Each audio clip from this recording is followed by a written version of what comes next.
Assalamualaikum sahabat. Dalam kisah ini aku akan bercerita tentang peristiwa yang aku alami 37 tahun yang lalu. Semoga ada hikmah yang bisa diambil. Selamat mengikuti.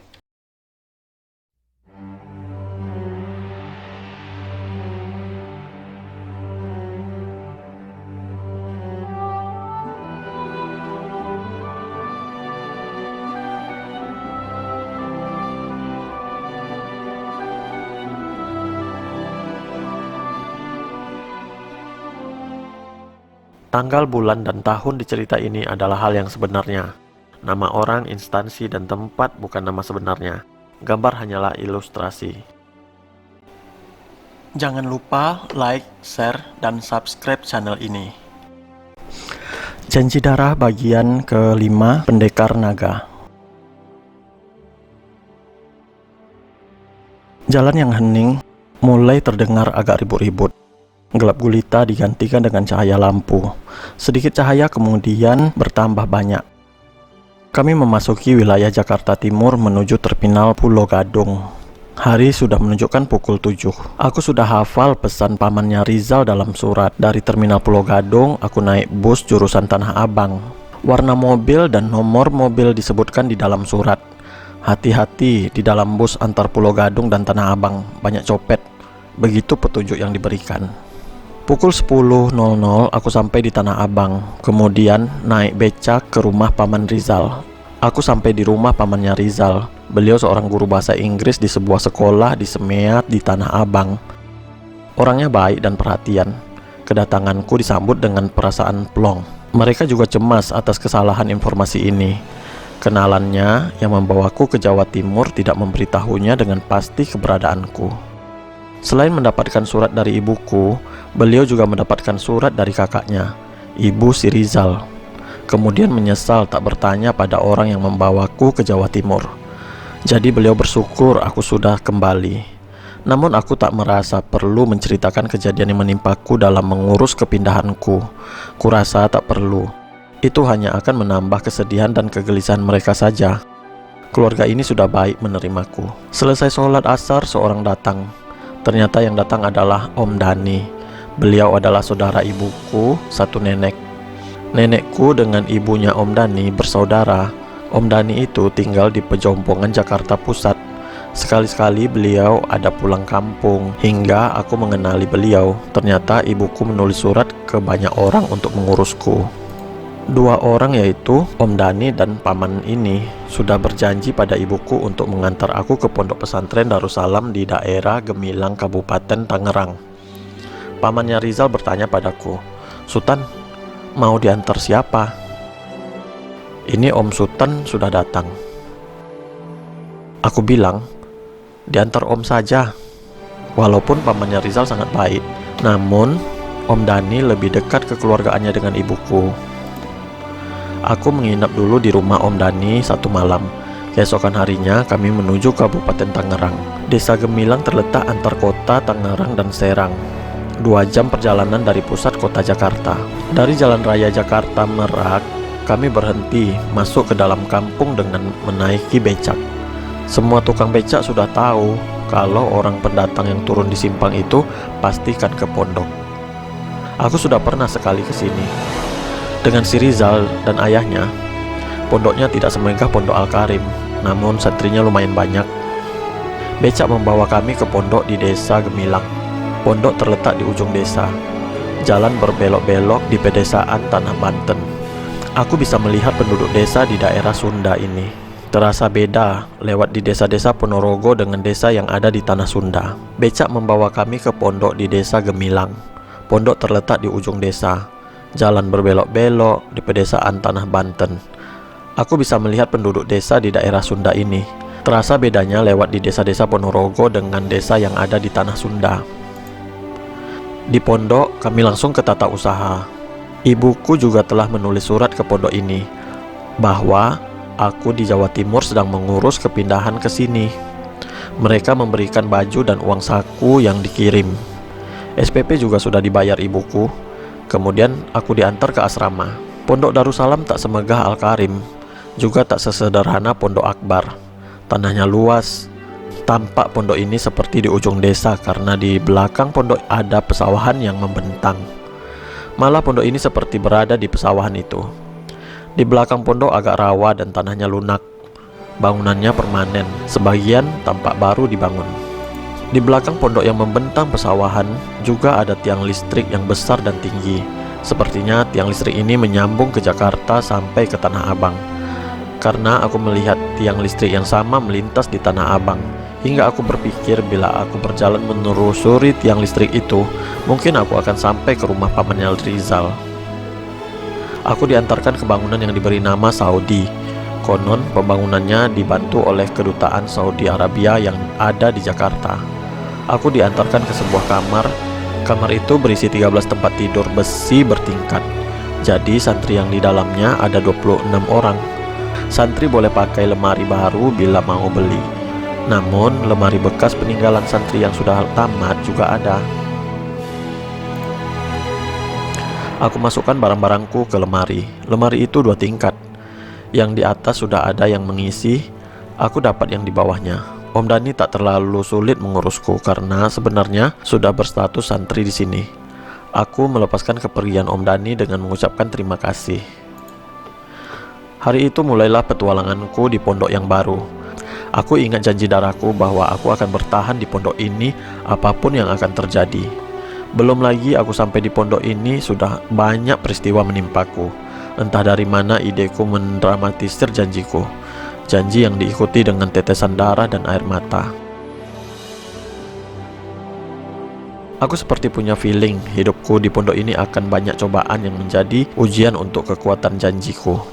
Aku merasa tak punya jalan lain kecuali bertahan. Mungkin karena itu pula lah Allah mengujiku.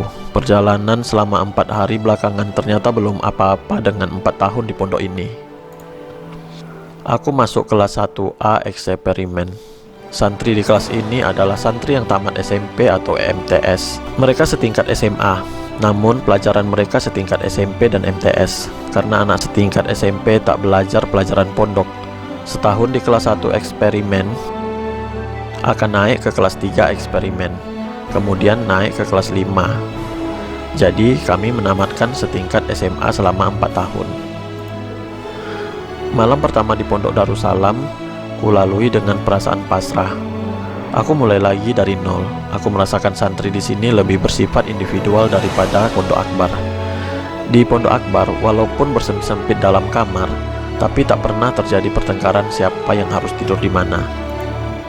Siapa yang duluan tidur, dia akan tidur di mana saja. Yang datang belakangan cari tempat yang kosong. Di sini santri tidur di tempat tidur masing-masing, di kasur masing-masing dan bantal masing-masing. Namun bila ada santri yang tertidur di kasur santri lain, akan terjadi masalah. Mungkin di Akbar santri merasa satu penderitaan, maka mereka lebih saling mendukung. Berdasarkan pandangan itulah aku beranggapan santri di Darussalam cenderung lebih egois. Ini pandangan pertamaku. Berada di dalam satu kamar dengan 26 orang dengan perangai berbeda-beda baru kurasakan. Aku berusaha menyesuaikan diri dengan keadaan yang agak rumit. Aku kembali membayangkan kehidupanku di Akbar, keras dengan peraturan yang ketat. Karena keras itu, santri di sana tak sempat meributkan kasur, bantal maupun gayung untuk mandi dan berwuduk. Tak sempat meributkan makanan enak atau makanan tak enak. Baru ku sadar, kenapa aku berpikir bisa betah dengan aturan yang ketat. Pertengkaran sesama santri jarang terjadi. Bila aku bisa mengikuti semua peraturan, maka tak ada masalah lagi bagiku. Bagi yang tidak betah di pondok, itu memang akan menjadi penderitaan berkepanjangan. Maka tak mengherankan kalau banyak yang kabur. Setiap peraturan yang dilanggar, ada sanksinya. Santri-santri yang berasal dari keluarga tak disiplin, di rumahnya semaunya, tak pernah diberikan ketegasan oleh orang tuanya, cenderung akan melawan peraturan. Ada sanksi untuk yang melanggar diterima oleh santri, ada yang tidak. Pondok di desa Gemilang ini memang lebih dari Akbar dari segi fasilitas. Santrinya juga lebih majemuk karena hanya 2 jam di Jakarta. Maka banyak juga anak Jakarta yang mondok di sini. Anak Jakarta kadang merasa lebih keren dan berada. Banyak juga santri yang dari pelosok-pelosok Sunda dan Jawa, bahkan Sumatera. Perbedaan itu memberikan nuansa dalam pergaulan sehari-hari. Suatu hari aku kelelahan sepulang masjid selesai sholat isya. Entah apa yang membuatku merasa capek sekali. Tanpa sengaja aku tertidur di tempat tidur santri lain. Walaupun santri punya tempat tidur sendiri-sendiri, namun tertidur di kasur orang lain bisa saja terjadi. Kalau tempat tidurku yang dipakai santri lain, aku akan membangunkan dia pelan-pelan, atau aku tidur di tempat yang kosong. Ketika aku tertidur di tempat santri lain, yang kuterima sungguh mengagetkanku. Tiba-tiba bantal tempat alas kepalaku ditarik dengan kasar dan kencang, seolah-olah batang leherku ikut tertarik bersama bantal, dan kepalaku tersentak hebat. Aku yang tidur nyenyak kelelahan menjadi kaget minta ampun. Tapi santri yang menarik merasa berhak melakukannya. "Ini bantal gua," kata santri tersebut sambil pergi ke kasurnya.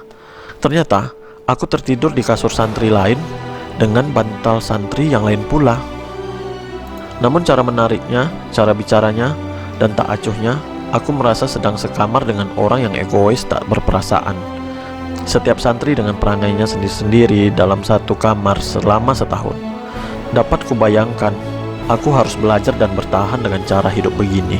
Tidurku yang terputus dengan cara itu membuatku tak punya mood lagi untuk tidur. Jam 10 malam lampu kamar sudah dimatikan. Semua harus tidur. Tapi pikiranku menerawang. Aku masih punya makanan yang kubawa dari kampung. Sungguh ajaib. Makanan yang diberikan ibuku berupa kalamai, rendang, kue-kue, dan ada kue bawang. Semua sudah habis kumakan sedikit demi sedikit kecuali kue bawang. Aku memang sengaja menghemat kue bawang itu. Itu yang paling tahan lama di antara makanan lainnya. Karena setiap aku makan kue itu, aku merasakan kasih sayang ibuku. Ibuku membuatnya sendiri khusus untukku. Kue bawang itu sudah 5 bulan seingatku. Entah sudah basi atau lapuk. Namun tak ada kata basi dan lapuk untuk kerinduanku pada seorang ibu.